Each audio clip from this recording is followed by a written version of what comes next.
ആമേൻ. ആമേൻ.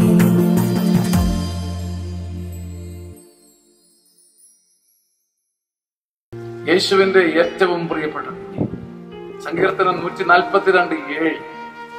കർത്താവേ, തടവറയിൽ നിന്നും എന്നെ അങ്ങ് മോചിപ്പിക്കണമേ. ഞാൻ അങ്ങയുടെ നാമത്തിന് നന്ദി പറയും. കർത്താവേ, തടവറയിലാണ് ഞാൻ, ബന്ധനത്തിലാണ് ഞാൻ. ആ എല്ലാ ബന്ധനങ്ങളും മറ്റുള്ളവര് തീർത്തതാകണമെന്നില്ല. എന്റെ തന്നെ പാപവും ശീലവും തീർത്ത ബന്ധനങ്ങൾ. ഞാൻ യഥാർത്ഥത്തിൽ തടവറയിലാണ്. ശത്രുക്കളുണ്ട്, മിത്രങ്ങളുണ്ട്, അറിഞ്ഞവരുണ്ട്, അറിയാത്തവരുണ്ട്. എനിക്ക് ചുറ്റും തടവറയുണ്ട് എന്നത് സത്യമാണ്. കർത്താവേ, ഈ തടവറയിൽ നിന്ന് സ്വയം രക്ഷപ്പെടാൻ പറ്റാത്ത കെണിയിലാണ് ഞാൻ. തടവറയിൽ നിന്നും അങ്ങ് എന്നെ മോചിപ്പിക്കണം. ഞാൻ അങ്ങയുടെ നാമത്തിന് നന്ദി പറയും. പ്രിയപ്പെട്ട സഹോദര, നിന്റെ തടവറ അതെന്തുമാകട്ടെ. ചിലപ്പോൾ രോഗമായിരിക്കാം, ചിലപ്പോൾ മ്ലാനതയായിരിക്കാം, ചിലപ്പോൾ വിഷാദമായിരിക്കാം. ഒരു തടവറയ്ക്കകത്ത് നീ കിടക്കുകയാണ്. ദൈവത്തിന്റെ പ്രകാശം കാണാതെ ഈ തടവറയ്ക്കകത്ത് കിടക്കുന്ന നിന്നെ ദൈവം മോചിപ്പിക്കുമ്പോൾ നീ നിന്റെ ദൈവത്തിന് നന്ദി പറയും.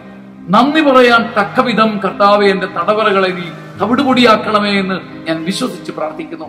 നന്ദി പറയാൻ കഴിയത്തക്ക വിധം എന്റെ തടവറകളെ ചവിട്ടി മെതിക്കണമേ എന്ന് വിശ്വസിച്ച് ഞാൻ പ്രാർത്ഥിക്കുന്നു. ആമേൻ. ആമേൻ. ആമേൻ.